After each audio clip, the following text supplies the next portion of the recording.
Então, dando prosseguidade para a gente encerrar a lei de Lenz, a gente vai ver um terceiro exemplo, considerando duas espiras, né, circulares, montadas paralelamente de cada com uma figura. Então, a gente tem uma espira, chamar a espira A, essa aqui, ó, que ela está ligada a uma bateria, um gerador de corrente, né?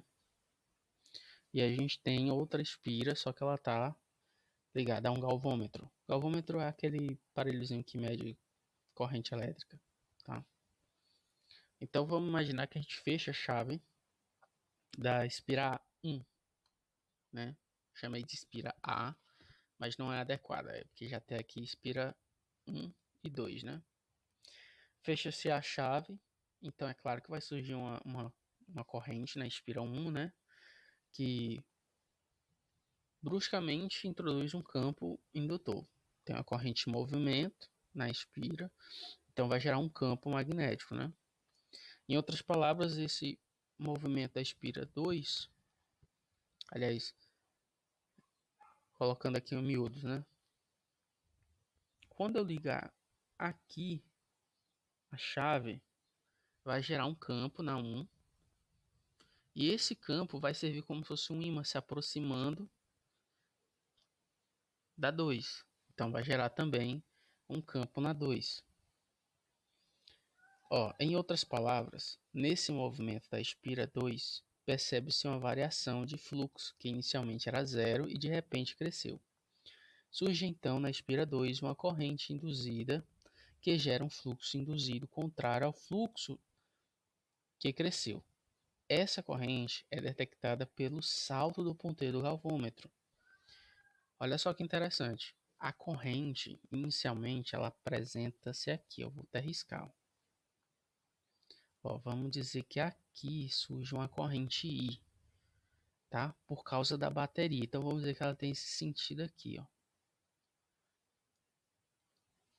Então, ela tem esse sentido aqui, ó, tá? Então, isso aqui, né, vai acontecer. Ou seja, isso aqui, ó. Isso aqui vai acontecer.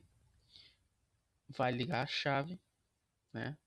E aí essa corrente vai surgir nesse sentido. E aí vai gerar um campo magnético aqui, ó, tá? E aí o que acontece com o outro lá, pessoal?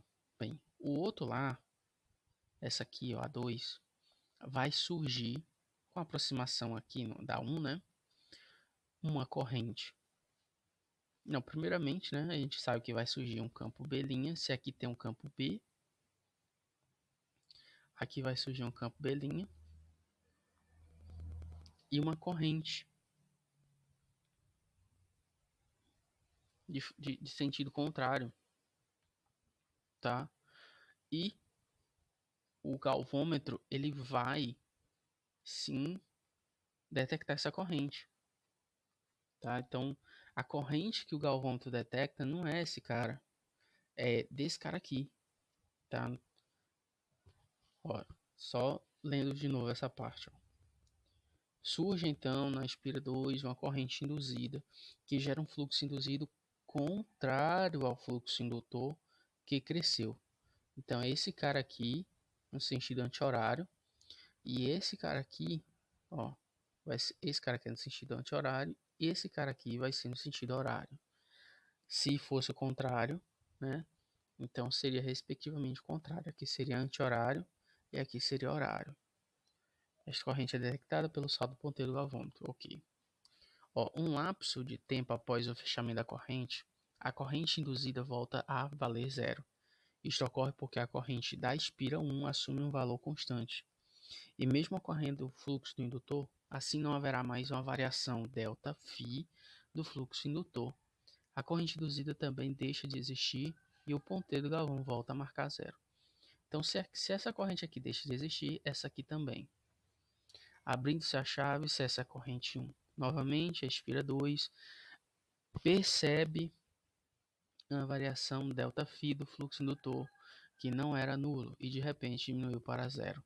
Surge então na espira 2 uma nova corrente induzida momentânea, que gera um fluxo induzido no mesmo sentido do fluxo indutor, para tentar evitar a sua dominação.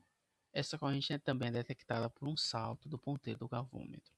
Então, no momento que você tira a chave, a corrente aqui ela vai desaparecer e nesse instante aparece uma outra corrente aqui no anel 2, né? Que é detectado pelo galvômetro. Ele dá tipo um lapsozinho, sabe? De repente. Pouco tempo depois da abertura da chave, o ponteiro retorna a zero e aí permanece. Tudo que se apresentamos nesses três exemplos pode ser esquematizado simbolicamente. Ó, se o fluxo aumenta, o fluxo induzido contrário aumenta do indutor. E o fluxo diminui, fluxo induzido contrário, e diminui a diminuição do indutor. Nota, o fluxo induzido da espira, isto é, o fluxo que a própria corrente induzida na espira produz nela mesma, é dito fluxo auto concatenado da espira, com a espira. Isso aqui você encontra em alguns livros, ele usa esse conceito de auto concatenado, tá? E é isso por enquanto.